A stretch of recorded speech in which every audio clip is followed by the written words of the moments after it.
This is your video tutorial for one of the types of essays you're going to face in AP World History, and that is the cause and effect essay. Now, in some ways, this might seem very straightforward and very easy. It's actually a little bit more complicated. Cause and effect seems very easy because it's very intuitive, it's very natural. This is what we think of when we think of it in history. But actually, cause and effect essays have three different possibilities to them, which I'm going to talk about a little bit later on in the tutorial. And on top of that, keep in mind that this is only one of the types of essays you're going to face. So this is known as a long essay. That's different from what we're going to study about later called a DBQ. And even amongst the long essays, there are some different possibilities you're going to face. So we want to make sure that when we're facing these kinds of essays, we have an overall template of how to keep in mind, like, how should we approach these kinds of essays. And what you're going to do is you're just going to have to adapt to the specifics of what's being asked for you to do off of the specific question, specific skill. So what I want you to keep in mind overall on this tutorial as we walk through it is, what is a cause-effect essay? What are the nuances to it? And what's the overall template of how you can approach this? So overall, the elements of a change and a cause and effect essay, or it's also in the past been known as a CCOT essay and project, which is known as a change in continuity over time type of essay and project. First off, you want to make sure that you have a good specific thesis that needs to address the causes in history. The next thing that you're going to have is evidence, and I'm going to be requiring of you this year that you give me more than 5 pieces of specific evidence within inside of your essay, and that those pieces of evidence are well described. After that, though, you've got to provide analysis. Why did the change take place? And this is really important. If all you do is description, you're going to lose out major points. You want to provide for me reasons throughout the essay about why the change takes place. And then last off is a very tough skill that we're going to be talking a lot about called synthesis. Synthesis in AP World History can either be a connection to another place or time, or it can be a way of connecting between geographical places. And so that's going to be really important. Now, what's important about the synthesis we're going to get to is how you make that connection. So let's start off with the thesis.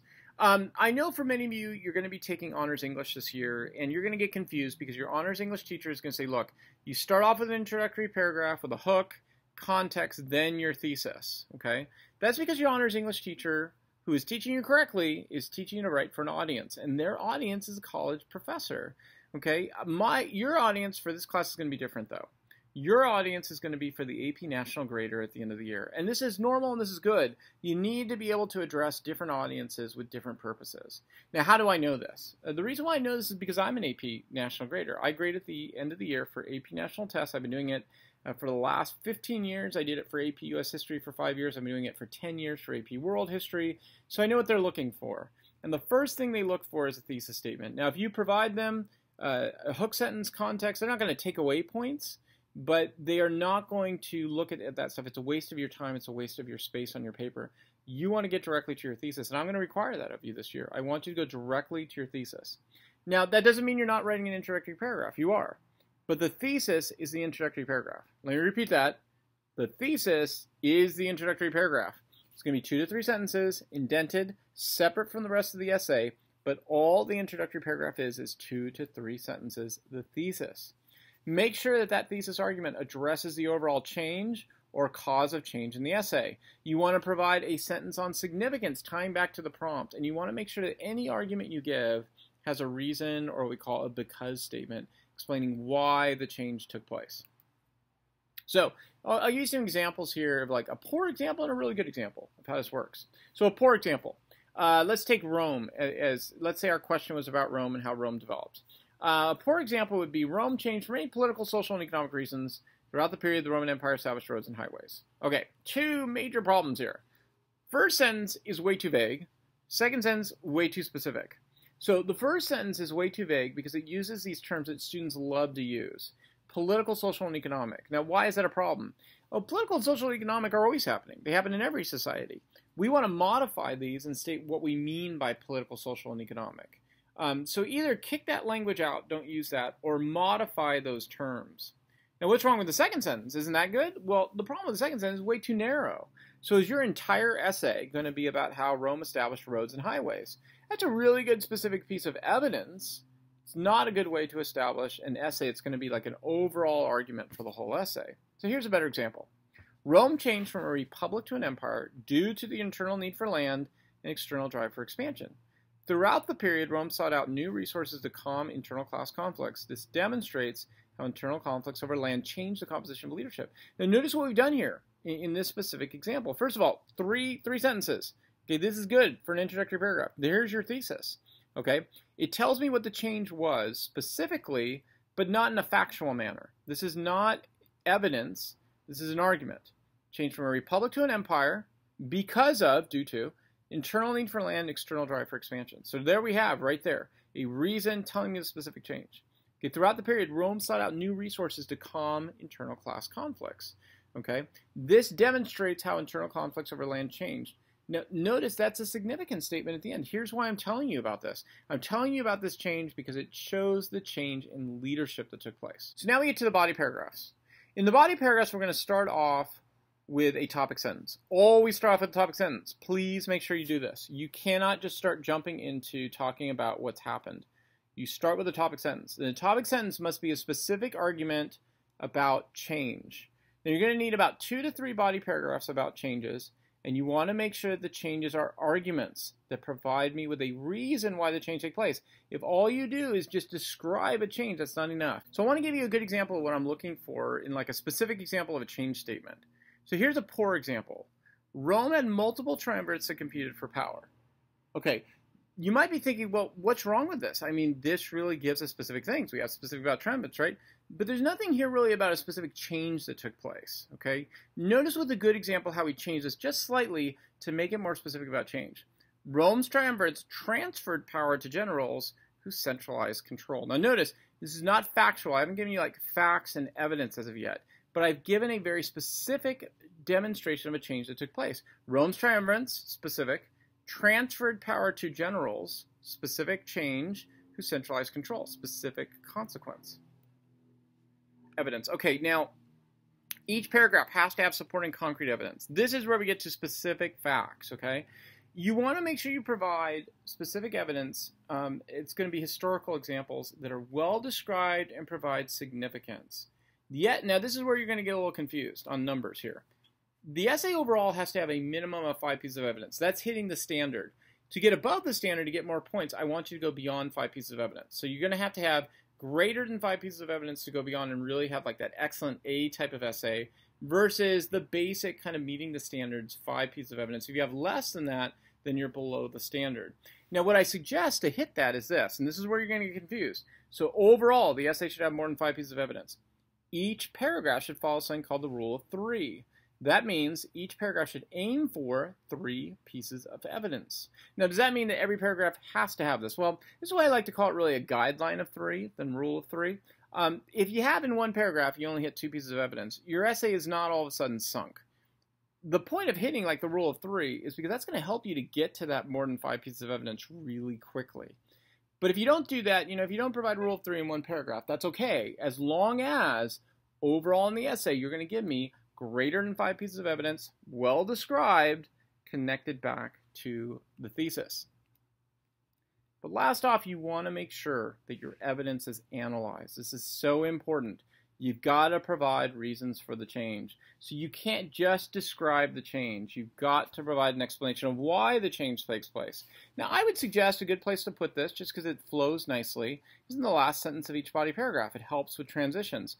Really good writers, though, put it throughout the body paragraph. Like they will give an example, describe it, and as they're describing it, they'll also analyze it and say why this is taking place. And then they go to the next one, same thing. They're providing analysis in their description as they're going through. If you have a hard time with that, if you're struggling with writing, not to worry about that. You can always provide the analysis at the end of the paragraph. But I would suggest start to try to overlap your description with your analysis. So, example of analysis statement. Here's a poor example. Rome's change to an empire was due to many positive and negative factors. Okay, why is this a problem? For several reasons it's a problem. It's extremely vague. You want to kick out this whole notion of positive, negative. That really needs to be modified. I have no idea about what that means. The other problem here, at least we're starting to get into, the because statement was due to. That at least helps out a little bit. But I'm not really being given a specific reason, something that tells me why there was this change to the empire. Here's a good example. Roman generals gained power because the Senate gave them the ability to expand Roman control over foreign regions. Now notice there's specifics. I'm giving them a reason why the change takes place. told the actor specifically is the Roman Senate. Specific reason for it is to take control over foreign regions. So this gives me all the basic elements that I need for an analysis statement. Specific gives me a reason why.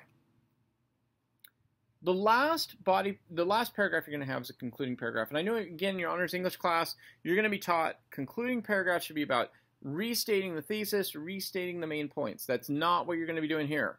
Again, don't be doing that here. That's not the purpose for your audience here. Your audience here is going to be looking for a last skill called synthesis. Synthesis is where we make connections between different time periods or different places. Okay, so you want to try and make sure that you have that connection. Now, we have multiple different types of essays. There's cause and effect, change in continuity over time, and something called periodization. We'll get to that in just a minute.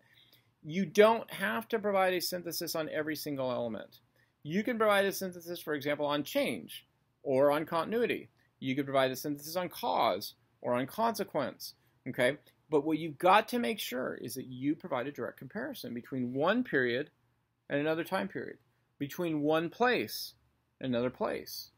Now, in order to do that, you can't just say, well, two time periods are the same or two places are the same. You've got to provide the evidence or the analysis about why those time periods or places are the same. So let's give an example.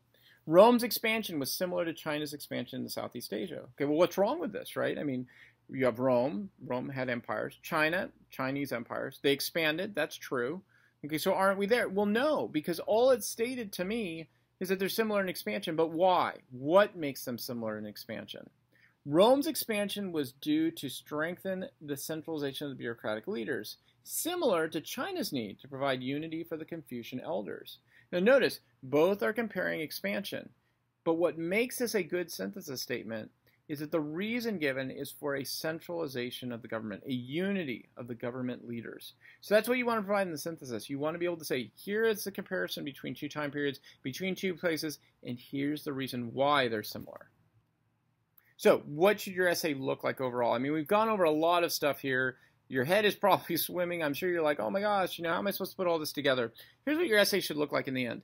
Thesis comes first. Remember, that looks like an introductory paragraph. Body paragraph 2 to 3, body paragraphs, so 2 to 3 changes. Underneath the body paragraph, you want to have rule of 3. So in each body paragraph, you're aiming for 3 pieces of evidence that are described and analyzed. So the reason for a particular change, continuity, consequence, any of those types of things. And then a concluding paragraph, a synthesis. So how are you going to be graded on all this? Okay, so when you get graded, just remember the rubric, if you need a little bit more explanation, is up on the top of Canvas in the rubric section. The things that you're going to be graded on are your thesis, historical thinking skill, evidence, analysis, synthesis, and then last up, organization. Now, the way that I grade you is this. Each one of these skills is graded off of 4 criteria. Do you exceed the standard? Meaning, do you go beyond what I'm asking for? Do you meet the standard? You're at that basic place. Are you below the standard? You made some mistakes. Or needs improvement. There are major mistakes here. Now, you can kind of think of it this way. Meeting the standard would be like a B. Okay, you've hit the basic elements of what's needed. Exceeding the standard means you're going beyond it, so that's an A, right? Below the standard means you're making some major mistakes, so you're probably in the C range, okay? And the needs improvement means that there are some major areas that you need to work on, okay? So, one thing, though, to me, and this is going to be a little confusing, there are certain skills that I think are more important than others. Okay, so like for example, organization is really important.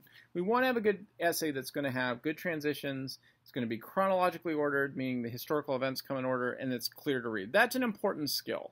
And so like if you have that throughout the essay, you're exceeding the standards. If you have most parts of the essay, you're meeting the standards. There are a lot of errors below the standards. If it's really problematic, you're going to be needing improvement. But there, what I have is it's just graded basically off of those exceed standards, meet standards, below standards, needs improvement. So you can kind of think of it as, exceed standards is 3 points, meet standards 2 points, below standards 1 point, needs improvement 0 points. Some of the other skills are probably the most important skills, like your thesis, really important. Historical thinking skill, demonstrating you understand cause and effect, very important. Analysis, really important. So I weight those. Okay, so there, what I do is I multiply by 2 for those different standards.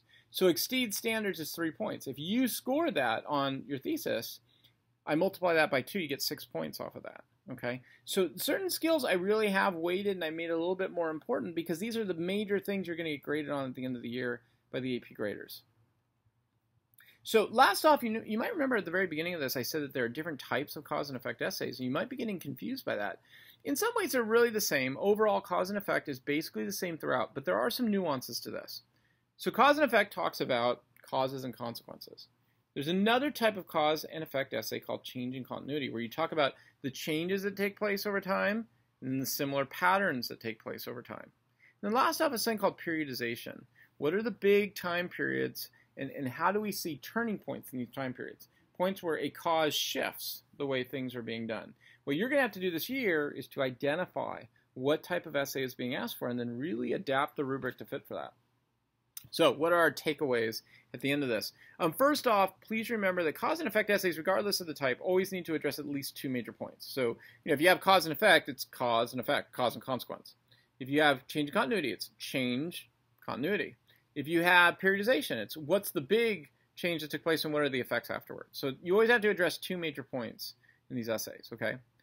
Make sure that you provide analysis. You're not just describing the issues. So why does the change take place?